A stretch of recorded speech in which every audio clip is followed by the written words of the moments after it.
Do you feel like you're not wealthy enough? You don't have enough money to work with a financial advisor or professional?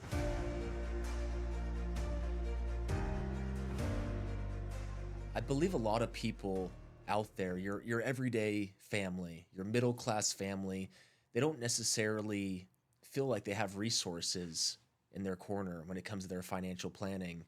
What's your thoughts? What I found is traditionally people inherit wealth, and sometimes they inherit the person that their, parent or grandparent worked with, or they take what they inherit and they establish a relationship.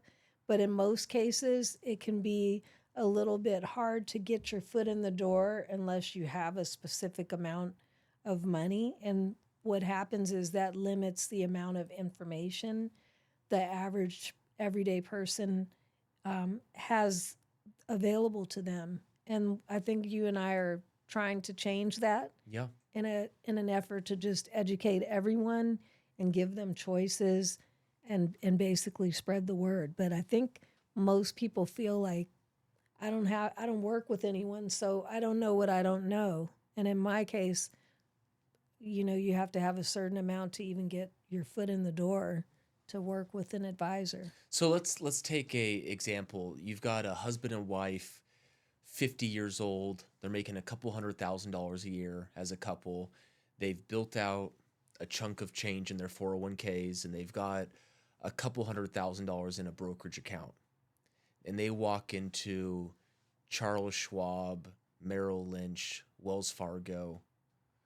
What is that bank going to tell them? Well, they'd probably be, searching on Google to manage their own investment Okay. at some point. But the good thing to know is just by working with people that can help educate you on the vehicles, it's within everyone's reach to have information. I think we have like a vast number of things you can search, but it actually gets, very confusing. That's like searching WebMD for a symptom and you're getting all these things. Not only do you confuse yourself, you scare yourself, you misdiagnose. So the same thing could be said for people's financial health. Yeah. You just really need to have a solid team of people you trust that are educated and that can diagnose your situation and give you the best recommendations for what you're trying to accomplish. And for me, and I know for yourself as well, oftentimes it starts with having a conversation with a family and getting to know more about them, right? It's Right, relational. right. And so when people think about sitting down with a financial advisor, sitting down with someone like yourself that's a trust officer, what is how does that conversation go? Do I have to have all these numbers prepared? What am I maybe missing out on? I tell people that when I first sit down with a client, I ask them, how do you feel about where you're at today? What are your dreams and goals for 5 years from now, 10 years down the road?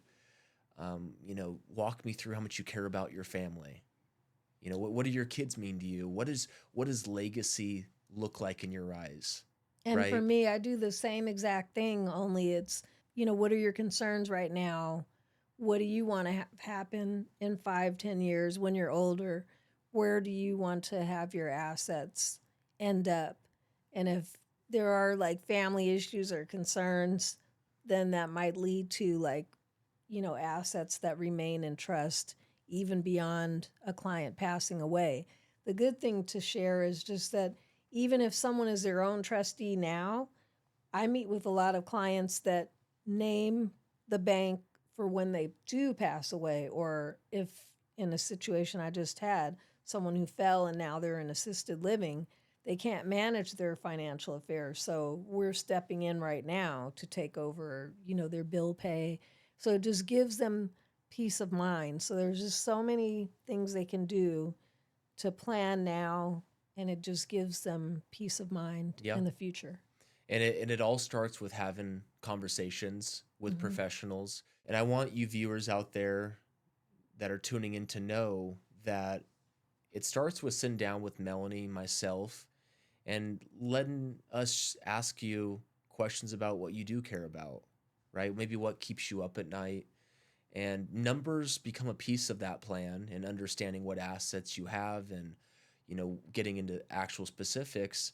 But if we don't understand all of the nuances and the emotion behind what drives you and your family and what your guys' values are, at least in my experience, I'm sure you would probably vouch for this as well, it makes it a lot harder for us to have a plan that's tailored to you or your family, right? Right. Everyone's situation is different, and I've actually worked with professionals in the past who have made assumptions and basically told clients what was important to them, Mm. which is really insulting. Everyone has different goals and motivations, and every family situation has different nuances. So it's really just important to establish a relationship and get to know people and let them choose for themselves, but arm them with the education and the tools that they need to be successful in meeting their goal. So they're not just kind of in a vacuum trying to figure out things that are very, not, I wouldn't say complicated. Sometimes they can be, but they just don't know what they don't know until they sit down with someone and know what their choices are. And then they make the best decision. 100%. And what I love most about this industry is getting to sit across from a family and hear about, how proud they are of their kids that are off to college now, and, how proud they are of the grandkids that are coming into the picture, or the legacy they have envisioned with the charities that they care about, or the ventures they want to go on with their spouse in retirement. For yourself, what drives you every day with what you do?